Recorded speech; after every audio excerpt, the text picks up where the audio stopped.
Welcome to the Sacred Emergence Podcast. I'm your host, Michelle Wong, and I'm so thrilled that you're here. This is a place where you'll be guided to living your most aligned life so that your truest, most radiant self can emerge. We'll be jamming on topics ranging from spirituality, entrepreneurship, to wellness and lifestyle design, and everything in between that can support you to grow, evolve, and shine, all the while not taking ourselves too seriously. So if you're ready to step into your leadership, break through limiting beliefs, own all of who you are, and expand in abundance, grab yourself your faith cup of tea and let's dive in. Hey, welcome back to another episode of Sacred Emergence. This is Michelle Wong, and today I have an update for Big Dreams in HD. So for those of you who have been following along, I've been doing Facebook Lives to give updates with my travel adventures, potential travel adventures, and weaving in human design and my journey with my human design experiment, along with my travel vibes. So today is another episode 6, and before I share the episode with you, I just wanted to celebrate that we are at episode 100 for the Sacred Emergence podcast. So I was like, oh my gosh, we're in the triple digits. And so I'm celebrating that and wanted to thank you all for listening, be it you're a loyal listener or you're a first-time listener. And so the Big Dreams in HD, it's a series that I've been doing on Facebook. And what I do is I convert the audio into, I convert the video into audio, so you can hear it in the podcast. And so because it's a live, I interact with the people who are following me live, interacting with me live. So there's a little bit of conversation. Expect that. And I did edit out parts just to make everything more smooth and seamless. So I hope you enjoy it. Lots of exciting adventures coming up. And if you don't already follow me, I am on Instagram at michellewong.xo. And I'm also on Facebook, Michelle Wong Catalyst. So all the information will be in the show notes, and I hope you enjoy. And if anything, look at the show notes for links and details to everything that I mentioned. Take care. All right. Hello, friends. This is Michelle Wong, Growth and Courage Catalyst, coming to you live on my personal Facebook page. As I'm waiting for people to come on, a little bit more introduction about the work that I do. So this episode is all about Big Dreams in HD, and HD is all about human design. So one of my big passions is incorporating human design into my work. So I offer human design readings, I offer embodiment with human design. So that's like the next step after a reading with me. And I also have a membership group called The Unfolding, which I'm so excited for. So this is a group mentoring membership group. And what's amazing about it is that we go beyond human design. So this is more than human design, but we will have lots of opportunities to learn about human design, to embody it more, to integrate it, to experiment with it. And we kick off Monday next week, so this upcoming Monday. In the next 2 months of the membership, we are diving deeper into human design. We're going to talk about what does it mean to embody it, and how do we start deconditioning from all the areas of who we are not. And my purpose of this episode is a little bit different. It's not to come on here and just like share all the things that I'm up to in terms of my offerings. Oh my God, my pillow just dropped. But it's to give you updates on what I'm up to in terms of where I'm traveling. So I'm going to give a little bit of a backstory. It's been a while since I've done an update on Big Dreams in HD. So I made sure I wore this shirt in honor of my beautiful mentor, Jana Kingsford, all about following your big dreams. And Jana, back in December, I was in such a blah, like one of our coaching calls, I was in such a blah mood. I was like, nothing, like I just feel so flat. And I'm like, I'm not feeling this, and I just need to like feel alive again. And if you're tuning in, say hi, Catherine, so good to see you, babe. You're here. So I'm giving a little bit of a backstory. So basically, Jana, I was talking to my mentor, feeling really flat back in December. And it was like someone pulled the plug out of me that morning. And she basically said, well, I have an idea, and this is a big one. And I was like, what is it? and you're here. And Jana basically said, well, what I hear as you're talking is you need to like have this big injection of doing something completely different, and your big dream is calling you. You're wanting to travel, and this is it. Like, if wherever you want to go, do the 2-week quarantine and just do it. You can pack up your stuff, put it in storage, move out of your home in Seattle. She's like, there's not a whole lot for you in Seattle with what I'm hearing, and just go. And when she said that, there was this electricity that coursed through my body, and I was like, oh my God, you're right. It's been like on my, literally that morning, I didn't tell her this, but literally that morning I wrote, like, if it wasn't for travel bans and border closing, like I would be like in Bali. Literally, I wrote that. And so that led me, after we got off the phone, I started researching like what is available right now for me to go. And so I looked up Bali, and at that time it didn't seem available, right? Indonesia was not opened. I've already been to Bali once. I stayed there for 2 months. It was epic. And then I was like, well, how about Thailand? And I looked and I was like, oh my God, Thailand is actually open. They have a special visa that I can go in for 9 months.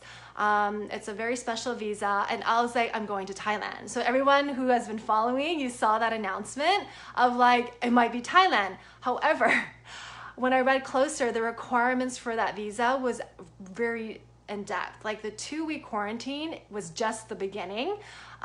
For the special visa, they actually require you to get health insurance. I'm like, that's easy. There's like plenty of health/travel insurance. I already have one in mind. But when I read closer, no, you have to get one from Thailand. It has to be like approved by Thailand. And I was like, oh, okay, this is serious. So they had like this list, and a lot of it was in Thai. And I was like, I just feel like I'm swimming in chaos. Like I have no idea which one to choose. Who do I talk to? And then another requirement is you have to have evidence of proof of payment of your lodging for your entire stay there. I was like, I plan on roaming the country. I have no idea where, like, I don't even know. Like, you want me to have proof of payment of 3 months stay? And every 3 months, if I renew my visa, I was like, this is gonna get very expensive very soon, and I haven't even left the country yet. And I thought, well, maybe I can, yeah, right, Catherine? And so I was, well, maybe I can actually maybe I can have a connection there, and maybe I can stay with them, right? If, I can stay with a friend instead. And I asked the embassy, and they said, no, it has to be a hotel or you buy, like your lease, evidence that you're leasing property. And I was like, oh my God, this is ridiculous. I was like, okay. And then and then to actually apply for the visa, I had to have booked and paid. Well, I don't know about the pay, it depends on the hotel, but I had to have already booked my 2 weeks of quarantine and already have my ticket, my flight to go before I actually apply for the visa. And that just made me very nervous because I haven't even been approved yet, and I have to put all this assurance down. So that really shied me away from applying for the visa, but it was still on my list. And then I decided to Google like Bali travel, Thailand travel, just see what's out there. And up came this beautiful woman, and she has a travel blog. And that video that she shared was late December last year. And I think by that time it was in January, and I saw that video. I wish I saw it sooner because she made it to Bali from Mexico. She made it to Bali from Mexico very early in January, end of December. And she said, it's actually open. And there's a special visa you apply for. I went through this company. She basically broke it down in details. And I'm like, OMG, like Bali is open. So I started digging deeper, and I kid you not, like the day or the few days like when I was researching, Bali just closed their borders for everyone, for the whole world. And I was like, and they're like, wait till January 15 and we'll give more details. We won't decide until the 15th or the 8th. I forget what day it was. So I was like, okay, I'll wait. And then that date came, and they pushed it back to the 22nd. So they kept pushing it back 2 weeks out. On the January 22nd, they're like, we've decided to push it out February 8th. And I was like, I'll wait for it. So I've been waiting like a whole month from January through February. And then February, if you've been following, that was the whole like, do I sign this apartment lease? Do I not? Is Bali going to open its doors? Are they not? I signed the lease and Bali was like, oh, we're allowing people who have the visa to come into our country. And then the company I was going to apply through for the visa, it's a special visa. It's not cheap. They were like, yeah, we're processing visas now. People are able to come in. Doors are open. So I jumped. I pulled out of the lease that I signed for my Seattle apartment and I jumped into applying for this visa. And at the same time, asterisk, it was during Mercury retrograde. So this is where you got to be careful of the contracts that you sign and the commitments that you make during Mercury retrograde. I'm like, every time this happens.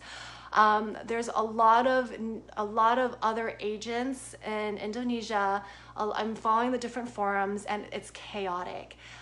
People don't know if you can actually, Catherine, I love you. Are you going to Bali now? So it's all chaotic, right? This is back in early February. It's so chaotic because people are like, no, the immigration has not announced it yet. And then the company that I'm going through is like, they're allowing people in. So I just went with leap of faith and I applied, I paid, and then I started to wait and wait and wait. So I've been waiting for over a month. And I keep getting emails from the company I applied through, and they're like, we should expect to receive announcements of whether or not the immigration is going to reopen their doors to process new visas. So apparently what happened is that Indonesia were allowing people to come in who already had visas, but they didn't say they weren't very clear on that we're not processing new visas, we're only allowing people to come in if they already have the visa. And so it was very chaotic. And so to answer your question, Catherine, my visa is still in the queue, waiting for the doors to open for immigration of Indonesia to say, okay, we're now processing visas. So for the past 2.5 months, I've been a sitting duck, waiting anxiously. And then my poor landlady keeps asking me at the end of every month, are you going to stay another month with me? And I'm like, I think so. I don't know. I'll know in a few days. And then a few days come by and like I don't have any news. So I'm like, I think I have to wait for another few days. And so here's what happened. I hired Vivi Doms, Vivi Wild. I thought maybe you had gotten the okay. I know, that would have been so dreamy. So I hired Vivi Dom because Vivi has a very special membership pricing for her Adventurize where I can use her, I know, poor landlady. I can use Vivi to help me travel, arrange and organize and actually create adventures for me wherever I want to. And I hired Vivi back in December to help me with the whole process of Thailand because she's a world traveler. She knows a lot of like the back stuff that I don't know. And I was like, okay, so here's the situation with Bali right now. So I told her the information and Vivi's like, I have an idea. I was like, give it to me. She's like, why don't you just apply for Thailand, apply for somewhere to go until you get your visa for Bali, right? And when you get your visa, you go from wherever you are and then go to Bali. Like, why are you waiting? Why not start traveling now? And I was like, that's not a bad idea. Like, that's not a bad idea. And I was like, well, Thailand's kind of, there's so many hoops to jump through. I don't know if I really want to do Thailand. If I work so hard to get my butt into Thailand, I want to stay there for 9 months. And with the Bali visa, I have up to 90 days to actually use it once it's issued for me, right? So I feel like the timing would be a little bit off, right? If I do end up doing Thailand, because I still have to do the 2-week quarantine, all the things. And then Vivi was like, well, how about Mexico? I think you can just go to Mexico. I don't think you need to quarantine. I think you can just go. And I was like, and she was like, what, like, why don't you want to go to Mexico? Tell me. So my only hesitation with Mexico is like, I don't really know that area at all. I don't know Mexico as a country. I've only been there twice, but one was to Baja and it was on this retreat. So I never actually explored Mexico or Baja. And then another time was in Tijuana when I was like 4th grade. And that was a very different experience, right? So I don't know a whole lot. I don't know anybody there, and I just don't know a whole lot about Mexico. And so she's giving me the DL on Mexico, and then coincidentally, I connected with a gal. She interviewed me on her podcast. And she just got back from Tulum. And I was like, tell me about Tulum. So she's talking it up. This is Marley. I think her last name is Ansel. She is talking up Tulum. And I'm like, oh my God, it sounds so magical. Okay, I'm so in for Mexico. And then I'm doing more research and I'm like, well, maybe Playa del Carmen. Is that how you pronounce it? And also I don't speak Spanish, right? So it's like, I really won't blend in. And I'm not into like all the hi Marley, oh my God, I was just talking about you. Marley, I was just talking about you about Tulum, and here you are. So where is Tulum? Tulum is also by the Riviera. I think it's kind of between Cancun and it's very close to Playa del Carmen. So it's on the Caribbean side. I mean, Marley can tell you all about it. She just got back. And so like I was looking at all these different places, and literally yesterday, Tulum magic. So yesterday I literally pulled up some places to stay for my first week. So this is what happened. So like yesterday morning, my body wakes me up at 5.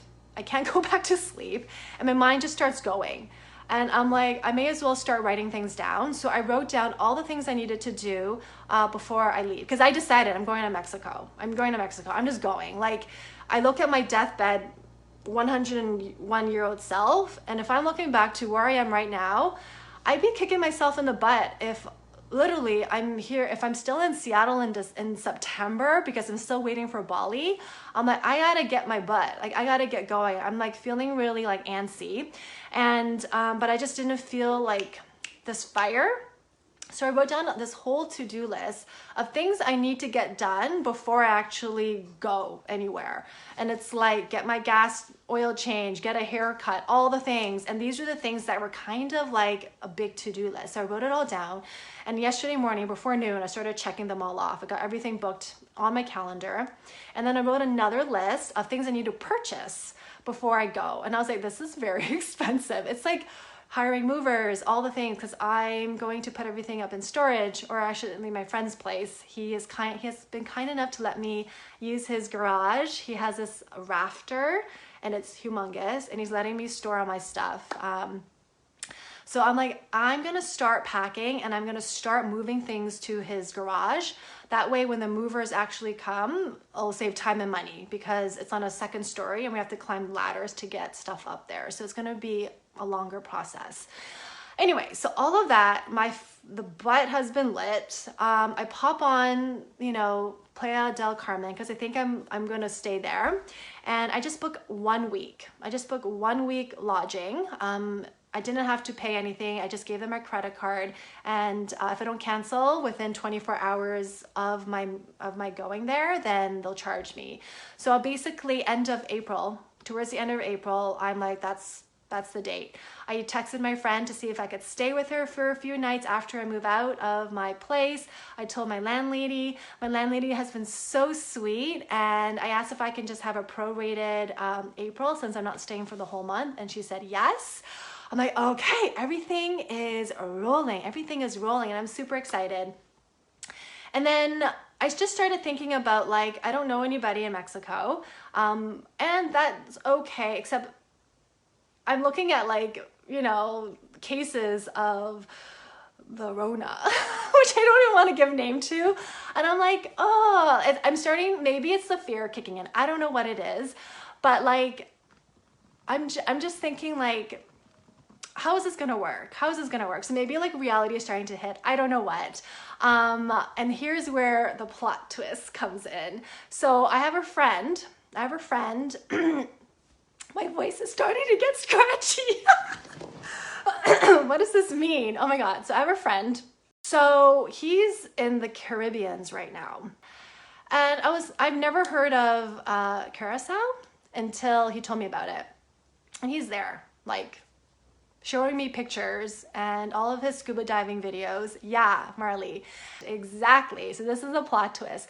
So literally I wake up this morning, I do my morning rituals, I do my belief ethics, which is kind of this subconscious rewiring. I'm getting trained in it by my coach Jana, and it's beautiful. And I have so many downloads coming through, and I'm like, why don't I go to Carousel? I'm like, how much more expensive is it than going to Playa del Carmen? And I'm looking at, I pull up Airbnb, and a month's stay is less than $1,000. And like the place looks decent, it's close to like the center of town. And I'm like, that sounds exciting. Like, I don't need anything that fancy. I just want a place where I could continue to grow my business, have some beach vibes, I can explore. And I think that would be super fun, and just kind of like have some adventures before I get my Bali visa, right? Before I get my visa for Bali. And so I'm like, should I not? I know, Catherine. And so I'm like, so my friend and I have been chatting over text because he's already there, but I felt like the last time we talked about me potentially going, what's VI? I don't know all the lingo. Virgin Island? Is that what it means? See, I don't really know a whole lot about Carousel. Is it part of the Virgin Island? I actually don't know. I just felt like the last time I was like, well, maybe I can join you in Carousel. I wasn't sure if he was that keen on the idea. So I was like, oh, okay, like, it's fine. You know what I mean?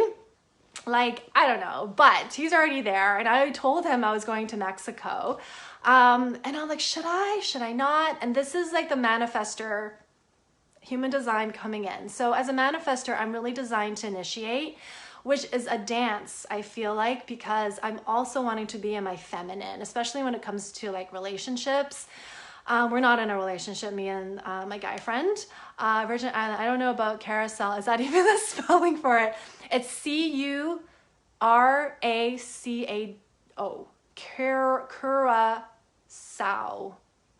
Do it. Marley, you're awesome. And so I was like, should I not? And I was like, oh, like, I don't want to be a turn off. And the manifestor in me, right? Just do it. Like, what the heck? Just do it. So I pulled out my phone and I was like, hey. So I was thinking, maybe instead I go to Carousel. And I was like, oh, send. like I just felt like, honestly, everything that I read about the feminine, which I'm still like embodying the more of the feminine in terms of relationship, because I mean, I've been brought up in the masculine, right? So I just go, like, I just like, let's go. I don't want to like sit back and wait. And like, there's just like, I just want to go, but get your own place. Exactly, Marley. I said that to him. I said, like, I can find my own place, and if schedules align, because I don't want to just like insert myself into his adventures and his own travel. So, and like, a big motivator is also like, I find that it's really awesome when I go to a foreign place and I know somebody, because I don't know, for whatever reason, having a connection, even if it's for a retreat and I'll know people there, feminine is a let's go mode too, but flowy. All right. I love that, Marley. Yeah, I think it's like also releasing expectations and control, like trust myself vibes. Ooh, I love that. Yeah. So that's basically what happened this morning. And like, that was like my manifestor self coming through of like dancing with like being the initiator, of this whole thing. And also not being attached, right? Because I usually can be really aggressive if I'm not too careful. And I think that might be a turnoff. So anyway, after like Femme Fatale from Melanie and Layers program, after a Manifest program, I'm just like, dancing with it all. Anyway, so this is me weaving in my manifestor self, the just do it, and also like informing people, like letting people know what is up. And so I sent him the message and I'm like, okay, I'm just going to like put it aside, not think about it. And then I hop onto my training for belief ethics training. And halfway through the training, I get a text. And the text just put a big smile on my face. He literally sweetened the deal. He's just pumping up Carousel, and he's been to Mexico, and he's like, I just feel like you'll really like Carousel. Like, you can snorkel. He's like, I just feel like you'll have fun. And so carousel is where I'll be going. That is the answer. So yeah, it's still tropical. And when I was reading about like, should I go to Mexico or go to carousel, they were saying that carousel is actually, you can walk to the water and start snorkeling. Or you don't have to take a boat. And I was reading about in Mexico, you would need to like take a boat and go out more before you snorkel. And I feel like it's just more laid back. I think the cases for the pandemic is a lot less. So that I've been to, developing countries. I've gotten sick when I was in Costa Rica. And it's not even like, my stomach, I just like projectile vomiting on both ends when like my stomach wasn't used to the food. So I just feel like having someone there would be helpful. So anyway, that's the vibe. So end of April, I will show you what it looks like right now. So everything is like all the boxes. And I'm moving some stuff over to my friend's place tomorrow. I know, I'm so excited. Thank you guys. Thank you, Marley. Thank you, Catherine. I'm so excited. And so to be continued, thank you all for joining in. I am so pumped. And yeah, so lots is happening in my world. I'll be packing, I'll be moving, I'll be giving more updates. And in the meantime, I shared in the beginning, but I am enrolling people for my Unfolding membership. So we're gonna dive deeper into all the things, including human design.